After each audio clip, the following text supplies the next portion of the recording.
Hey, what's going on? Listen, if you're in a relationship, you know that there's conflict, and you know if you don't handle conflict well, that causes problems, that causes disconnection, it ruins everything in a relationship. So in this video, I want to give you 4 principles to think about that will help you to be more successful at resolving conflict. Thought number 1, principle number 1 is you need to consider the other person. Now, stay with me. I know you're like, oh, it's real deep, Eric. Okay, just stay with me.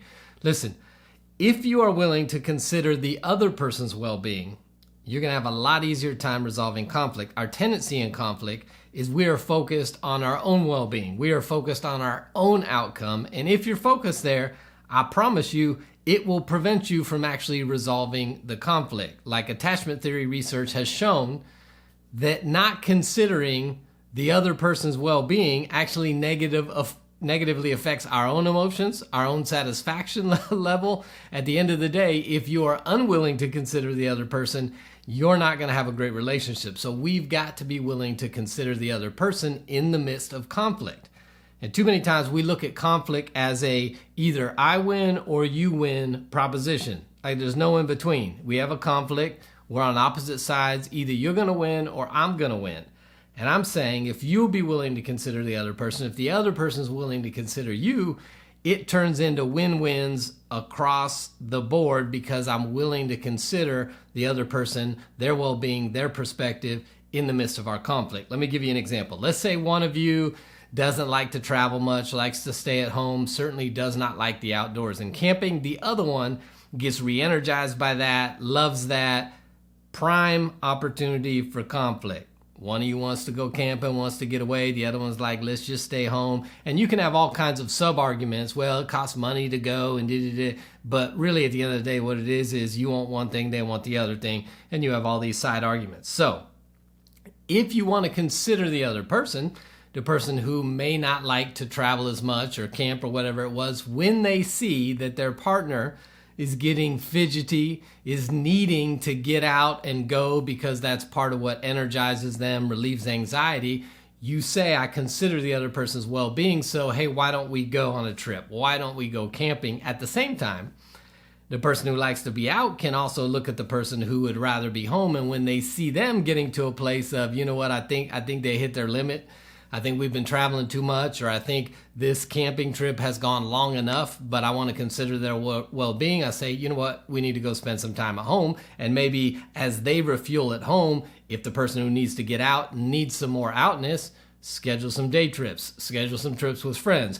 This is how we resolve an area of conflict, by both considering the other person. When you're willing to consider the well-being of the other person, I promise you, you are one step closer to resolving that conflict. So that's one principle. Another principle is stay focused on the problem. When we get into conflict, our emotions rise and we end up bringing all kinds of extra stuff into this problem that has nothing to do with this problem. That's when we get historical. That's when we start letting our emotions drive the conversation. And whenever you start doing that and you can't stay focused on this problem, not only do you not solve this problem, but you ain't going to solve any other problem that you tried to bring into the situation as well. We've got to stay focused on the problem at hand. Let me give you a quick example, and then you can figure out many examples where you do the same thing, right? So let's say you're dating somebody, and they pick you up and they got to stop by their house or something on the way to wherever you're going, and they don't invite you up to their house. Now, you don't know the reason they didn't invite you up is because it's a mess or they're doing some renovation or whatever it is, but you don't know. And so what happens is they didn't invite you up, and that made you feel insecure in some kind of way because you were thinking in your head, oh, the reason they didn't invite me up, they got something to hide.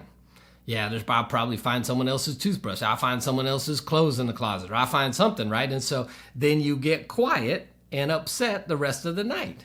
And then when the other person finally asks, hey, what's going on? And you tell them, hey, this is how I felt based on what happened.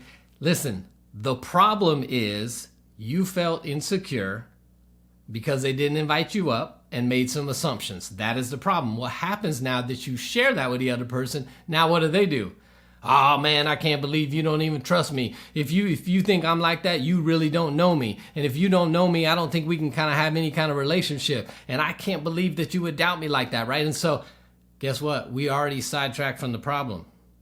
We've got to hone in the emotions, all that extra stuff. You don't trust me. I can't believe you would doubt me. Do you really know me? That's all extra. That's all extracurricular. The problem is this person felt insecure because they weren't invited up, and it may be due to past relationships and maybe due to stuff in this relationship. I don't know. But the problem, the conflict we need to resolve is this person felt insecure because they thought you didn't invite them up because there was something to hide. So the way we address the problem is, come on up to my house.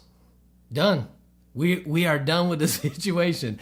But too often we let our emotions rise and we start bringing all kinds of other stuff in. This is now a trust issue and you don't trust me. You know what? Deal with the insecurity. That's the problem at hand. Stay focused on the problem and you'll have a much greater chance of resolving that conflict. Number 3 is be willing to engage. Too many times the reason we can't resolve conflict is because we're not fully willing to engage in the conflict. And this may be a variety of reasons.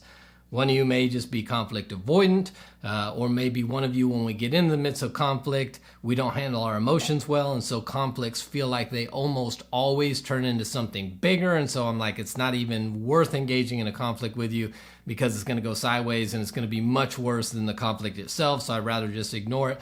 But if we're not willing to actually be present physically and emotionally and step into conflict, we're going to have a real hard time resolving conflict. Now, I've done lots of videos on different ideas around this, but you know, if you see many of my videos, that I recommend couples having a weekly staff meeting. Here's a time when we know we will step into some kind of conflict because we're talking about our relationship. We're evaluating our relationship. If you don't have a regular weekly time to step into conflict and want to use conflict avoidant, you're not going to step into it. You're just not going to. You're going to avoid it. And the other person is going to bring up conflict all the time, which is going to create an atmosphere in the relationship where one begins to avoid the other because the other always wants to get in conflict and the other one doesn't like it. So if you have some dedicated times, a staff meeting where you're intentional about it, now the conflict avoider knows this is a time when I need to be willing to step into it. And the conflict, I would say pursuer, the one that's comfortable with it, guess what? Give them a break on other nights because we know we have a time coming when we can address some stuff. But we've got to have a willingness to actually engage. And part of our willingness to engage is predicated on the fact that the other person actually will create a safe place for us to engage. If I am made to pay every time I engage in conflict, guess what? I'm going to avoid you. So we got to be willing to engage, but we also have to create an environment where when we engage in conflict, that somebody is not attacked, hurt, and punished for engaging in that conflict. So we have to be willing to engage. And number 4 is we need to communicate our feelings and our desires. What we do too often, especially in conflict, or what leads to conflict, is we don't actually communicate what we really desire and want. We communicate something different.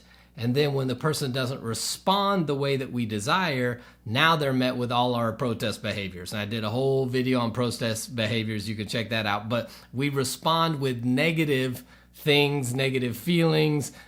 We criticize, we attack, all because they didn't respond the way that we thought they should respond. But oftentimes the reason they respond the way they did is because they didn't fully know what your desires were because you didn't communicate them. For instance, let's say my desire was I wanted to spend time with my spouse. I feel like we're not connected. We haven't been connecting. We haven't had much time together. And so I ask her, hey, do you want to come to the store with me?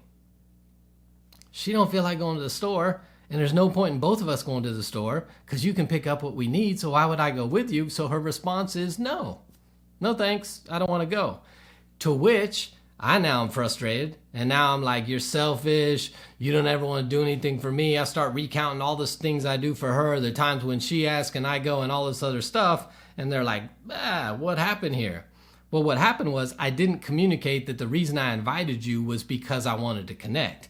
How could that have gone different if I said, hey, I feel like we haven't connected. I haven't had any time with you. I got to run to the store. Would you be willing to come with me so that we have some time to chat and connect? It's a completely different ask. Now, if she says no, now I'm going to be pissed. But That's a completely different ask than will you go to the store with me, because I've not clearly communicated my feelings, my desires, my wants, and then we end up in a situation where we are met with negative behavior, and now we had a conflict started because I responded in an exaggerated way to what she thought what's the big deal? I didn't want to go to the store. Can I say no ever? And then we start focus on the problem. We can't focus on the problem because now she's like, I can't ever say no to you, and da-da-da. Okay, it's because you missed. You missed because I failed to communicate my feelings and my needs in the situation. And so the conflict goes sideways. So those are 4 tips that I believe if you are consistent with them, they will help you greatly in your conflict resolution. I also have a communication course, 4 modules, 19 videos. It's amazing that we'll talk about communication and conflict. So if this is an area where you struggle, I'd encourage you to check that out. You'll see that in the description area below. If we can help you in any area of your relationship, don't hesitate to reach out or check out the resources below. If you have not already picked up our free guide to intimacy, you can click below and pick up that free guide to intimacy as well. I'd love to hear your thoughts and comments on this video, maybe some tips that you found to help conflict in your relationship. And until next time, I'll see you right back here on Relation Shots.